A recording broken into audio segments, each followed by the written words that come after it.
Anyway, with a clean-up of the damage left by Storm Ciarán now well underway, thousands of people are already counting the cost. Yeah, and as previous victims of flooding have found, there's still a long way to go before their lives can get back to normal. Here's Kevin.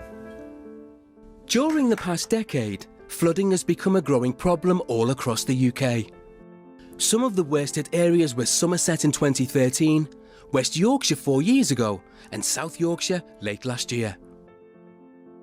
It just came so quickly, with no time to rescue anything. Once the water subsided, some people have reported waiting months for insurance claims to be paid. To battle any potential delays, 30 homeowners in Fishlake are turning to independent loss adjusters Andrew and Michael. So Andy, what is a loss adjuster?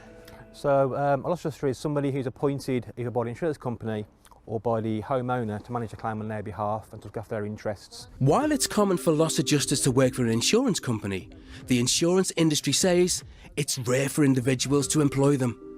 But why are people doing this? Ultimately, the insurance company are dealing in volume. If you've got hundreds of claims coming in at one time, they can't cope and you become a number. Our objective is to get the claim completed and get them back in the house. Yeah. Andrew and Michael charge a fee of 10% of the settlement, plus VAT, unless the homeowner uses their recommended contractor, in which case that contractor will pay the fee. Hello, Andrew. Barry, you okay? I'm fine, thank you. Good. The first thing Andrew and Michael do when taking on a new claim is inspect the damage. Today, it's Barry and Sheila's home. The floodwater was, 3 foot high. Damp's going up the walls. You got mould spreading around the corners of the room. Wood fixtures and the plasters, that's all got to come out. And then the dehumidifiers can then concentrate on drying the fabric of the building. You can see the cracking in the tiles already here. So that means the concrete is full of moisture. I'm just thinking money, money, money. Barry and his wife Sheila lived here for more than 17 years. They're now in temporary accommodation. So why did he choose to use Andrew and Michael instead of dealing direct with his insurer? I think we're progressing faster this way, and I can have someone to talk to rather than you're number 27 in the queue to speak to someone on the line, yeah?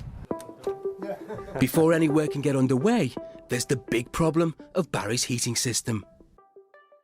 The oil tank collapsed and the fuel line broke, and then the oil leaked into the house with the floodwater. So in the house, they estimate you had a sort of 600 litres of heating oil sitting in the house for several days.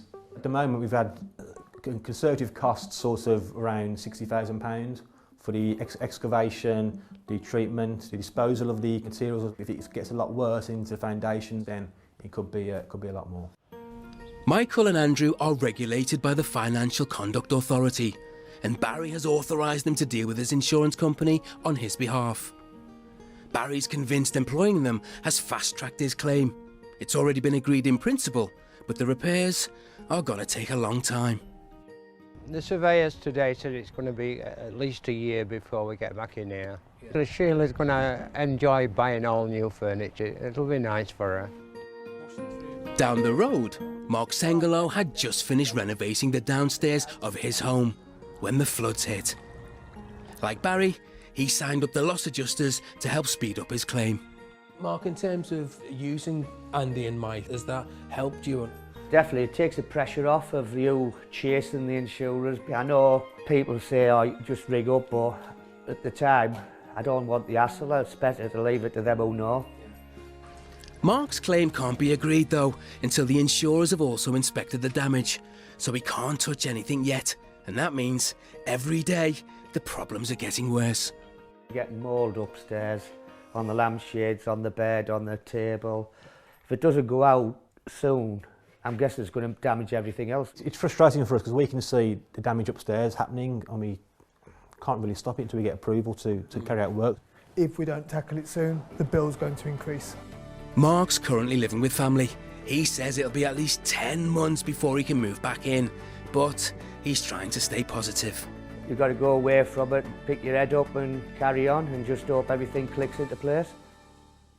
Well, we have had an update, and in both cases, the insurance companies have accepted the claims, and work is underway on Barry and Sheila and Mark's properties. Yes, and according to the Association of British Insurers, anyone affected by flooding should contact their insurance company in the first instance for immediate help and advice. And they also say if someone else offers to help with a claim, then the advice is to check who they're representing and how their services will be paid for. You didn't know so much, did you, about insurance?